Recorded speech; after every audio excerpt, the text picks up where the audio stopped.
ប្រធានាធិបតីចិនលោកស៊ីជីនពីងនៅថ្ងៃច័ន្ទនេះបានអះអាងថាប្រទេសចិននិងកូរ៉េខាងជើងនឹងធ្វើការរួមគ្នាដើម្បីប្រយុទ្ធប្រឆាំងនឹងអនុត្តរភាពក៏ដូចជាការប៉ុនប៉ងងើបឡើងវិញនៃយោធានិយមសេចក្តីថ្លែងការណ៍នេះធ្វើឡើងតាមរយៈអត្ថបទមួយដែលចេញផ្សាយនៅលើកាសែត Rodong Sinmun របស់កូរ៉េខាងជើងមុនពេលដែលលោកស៊ីទៅបំពេញទស្សនកិច្ចផ្លូវរដ្ឋនៅកូរ៉េខាងជើងដែលក្រុងធ្វើឡើងពីថ្ងៃទី8ដល់ថ្ងៃទី9ខែមិថុនាហើយនេះជាលើកដំបូងនៅក្នុងរយៈពេល77ឆ្នាំបើតាមសិនហួរលោកស៊ីបានលើកឡើងថាចិនត្រៀមខ្លួនជាស្រេចក្នុងការធ្វើការជាមួយកូរ៉េខាងជើងដើម្បីតម្រង់ទិសដៅទំនាក់ទំនងទ្វេភាគី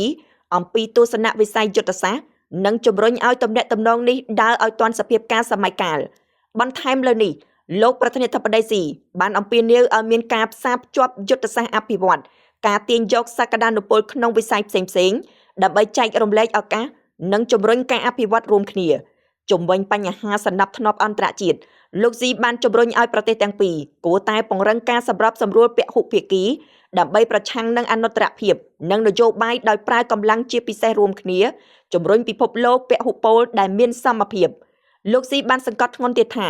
ការការពារសន្តិភាពនិងស្ថិរភាពនៅក្នុងតំបន់គឺជាបំណងប្រាថ្នារួមរបស់ប្រជាជននៃប្រទេសទាំងពីរដំណើរទស្សនកិច្ចនៃការលើកឡើងរបស់មេដឹកនាំចិននៅពេលនេះត្រូវបានក្រុមអ្នកវិភាគបានមើលឃើញថាជាកិច្ចខិតខំប្រឹងប្រែងរបស់ទីក្រុងប៉េកាំងក្នុងការរឹតបន្តឹងឥទ្ធិពលនិងពង្រឹងចំណងមិត្តភាពជាមួយកូរ៉េខាងជើងឡើងវិញក្រោយទីក្រុងព្យុងយ៉ាងបានងាកទៅរកការបង្កើនកិច្ចសហប្រតិបត្តិការយោធាយ៉ាងជិតស្និទ្ធជាមួយរុស្ស៊ីនៅក្នុងរយៈពេលចុងក្រោយនេះ